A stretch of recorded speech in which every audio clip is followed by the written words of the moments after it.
जम्मू कश्मीर के राजनीतिक परिदृश्यों में एक बार फिर भूचाल आने की स्थिति उत्पन्न हो रही है।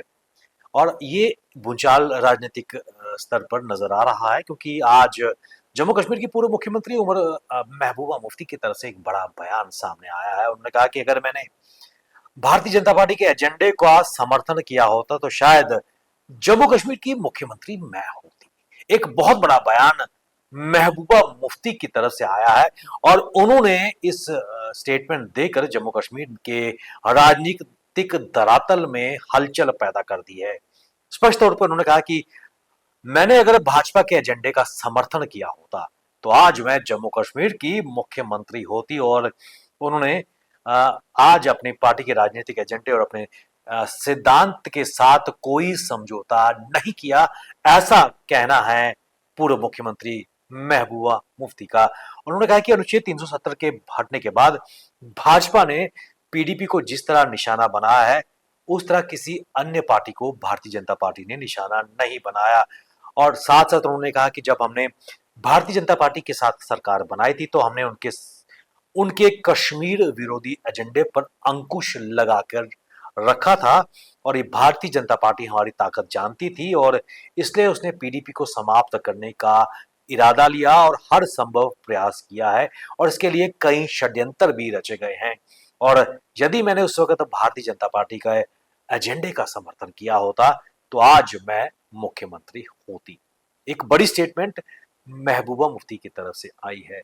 और ऐसे में उनकी तरफ से यह भी कहा गया है कि उमर अब्दुल्ला बेशक एक केंद्र शासित प्रदेश के मुख्यमंत्री हैं, लेकिन वो और भी बड़े फैसले जनहित में ले सकते थे और लोगों के साथ खड़े हो सकते थे।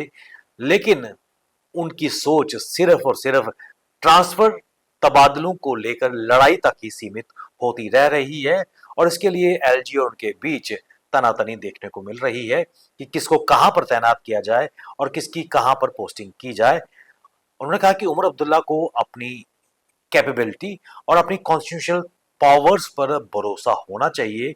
वह मुख्यमंत्री हैं, डिस्पाइट उनकी जो पावर्स लिमिटेड हैं, लेकिन सरकार में बहुत ताकत बची हुई है और जम्मू कश्मीर के मुख्यमंत्री उमर अब्दुल्ला बहुत कुछ कर सकते हैं।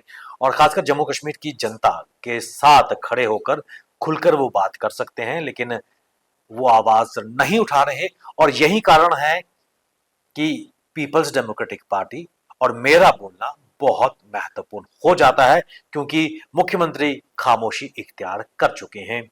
और यहां पर भी महबूबा मुफ्ती नहीं रुकी। उन्होंने कहा कि peoples alliance for Gupkar declaration का जो गठन किया गया था वो जम्मू कश्मीर की जो एक स्पेसिफिक पहचान थी उसको बचाने के लिए और खासकर 5 अगस्त 2019 से पहले की जो कॉन्स्टिट्यूशनल अरेंजमेंट था उसको बहाली के लिए एकजुट होकर काम करने के प्रयास के लिए बनाई गई थी।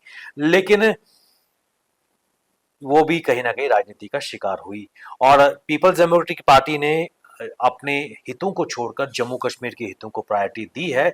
लेकिन 2019 के बाद मैंने फिर एक बार फिर प्रयास किया कि गुपकार अलायंस को एक बार फिर इकट्ठा किया जाए और खासकर वक्फ बिल पेश करने के संदर्भ मैंने एक बार फिर सभी पॉलिटिकल पार्टीज को इकट्ठा करने का प्रयास किया है। लेकिन वहां पर एक कलेक्टिव अप्रोच एक बार फिर नजर नहीं आया। उनका एजेंडा यह था कि भारत के मुसलमान ये देख सकें कि जम्मू कश्मीर का नेतृत्व वक्फ बिल पर उनके साथ खड़ा है। उन्होंने कहा कि it's very unfortunate that national conference ने पीएजीडी के मामले और वक्फ बिल के मुद्दे पर अपना डिसअपॉइंटेड परफॉर्मेंस दी है। और उन्होंने न केवल विधानसभा में एक प्रस्ताव को पेश होने से रोका है, बल्कि फारूक अब्दुल्ला और उमर अब्दुल्ला व्यक्तिगत उस व्यक्ति से ट्यूलिप गार्डन में मिलने आए जिसने इस बिल को लाया था। सीधा सीधा उनका इशारा किरण रिजिजू की तरफ था, जहां पर उमर अब्दुल्ला और फारूक अब्दुल्ला उनसे मिले थे। ऐसे में जम्मू कश्मीर के राजनीतिक जो गलियारे हैं वहां पर गर्माहट देखने को मिली है। और महबूबा मुफ्ती का बयान एक बार फिर एक तंज कसा है। उन्होंने उमर अब्दुल्ला पर, बेशक उमर अब्दुल्ला प्रयास कर रहे हैं जम्मू कश्मीर में शांति आए, लेकिन उसके बावजूद महबूबा मुफ्ती और पीडीपी ऐसा कोई मौका नहीं छोड़ रही जब वो उमर अब्दुल्ला सरकार पर तंज कसे। और कहीं ना कहीं शायद पॉलिटिकल माइलेज लेने का प्रयास किया जा रहा है, क्योंकि नेशनल कॉन्फ्रेंस की तरफ से भी कहा जा रहा है कि पीपल्स डेमोक्रेटिक पार्टी अपनी खोती हुई साख को बचाने के लिए इस तरह के प्रयास कर रहे हैं, ओछी रणनीति अपना रहे हैं। लेकिन जम्मू कश्मीर की अगर बात करें तो जम्मू कश्मीर में अभी भी आ, जो तस्वीरें हैं अभी तक स्पष्ट नहीं हुई हैं।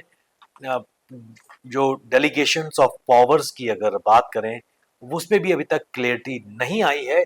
लेकिन फिर भी जम्मू कश्मीर में सरकार चल रही है और आने वाले समय में किस और सरकार बढ़ेगी ये देखने वाली बात है। आप बने रहिए हमारे साथ, हमें दीजिए इजाजत। नमस्कार।